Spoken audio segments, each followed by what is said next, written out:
So starting, है ना? So what we are seeing is the sagittal section of this patient, right? When you see the sagittal images, you can see certain level of compression at the cervical level, huh? C3, C4, C4, C5, C6, and C6, C7. There is a posterior compression also. You can see the ligamentum flavum buckling. Huh? Yes. This is buckling of ligamentum flavum. Although patient doesn't have cervical problems, right?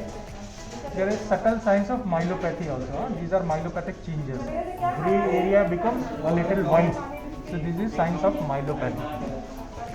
When you come lower down to lumbar section, at the level of L4-5, you can see very well there is a compression from anterior side, which is because of a disc herniation, and compression from the posterior side because of the buckling of ligamentum flavum.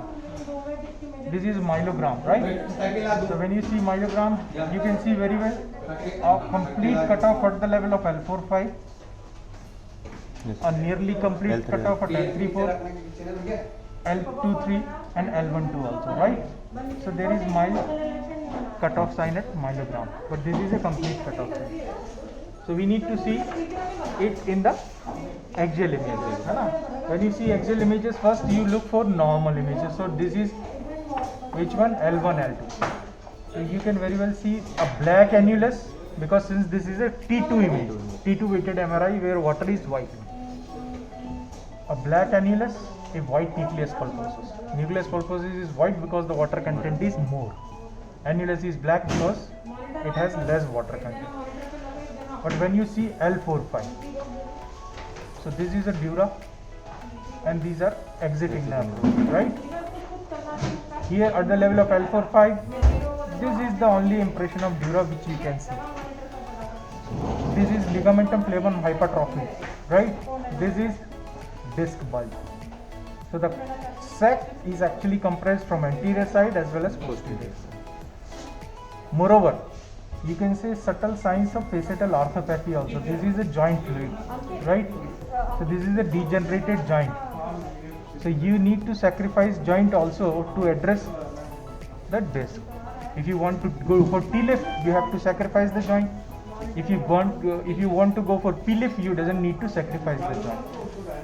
That we will see intraoperatively whether we would like to sacrifice the joint or not, right? One level above. So this is L3, L4. L3, L4 also you can see ligamentum flavum hypertrophy and a disc bulge.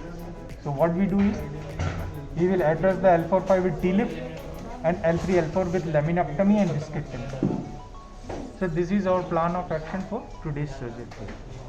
Sagittal T1 and T2. This one is T1 and T2 images and this one is T2 weighted images.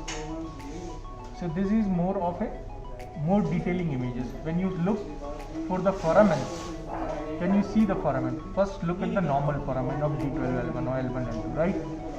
This is a oblong, vertically oblong foramen where superior 1/3 is the area where nerve exit out. Middle 1/3 is the area where epidural fat is there or nerve root fat is there. And lower 1/3 occupied with disc. This should never come in the foramen. See, disc is very well anterior to the foramen. So foramen is wide open anterior. But when you come down and look at the L4-5, the disc has taken the complete space of foramen. There is practically no space where the nerve is coming out. So there is definitely a part of foraminal stenosis in this case also. When you go more medially, this is the middle section side. So ligamentum flavum hypertrophy can also be visualized. See the ligamentum flavum hypertrophy. When you come more to the left side, yes, again we are coming down to left side. So left side also there is foraminal stenosis. Although right foraminal stenosis is more as compared to left. In left, because you can see a small subtle opening, a hyperintense shadow. But in right you can't see. That is the reason why patient has right-sided more pain as compared to left side. Okay, at the level of L3, L4 also there is a disc bulge component and there is a partial foraminal stenosis component. So we will try to address this also while we do the surgery.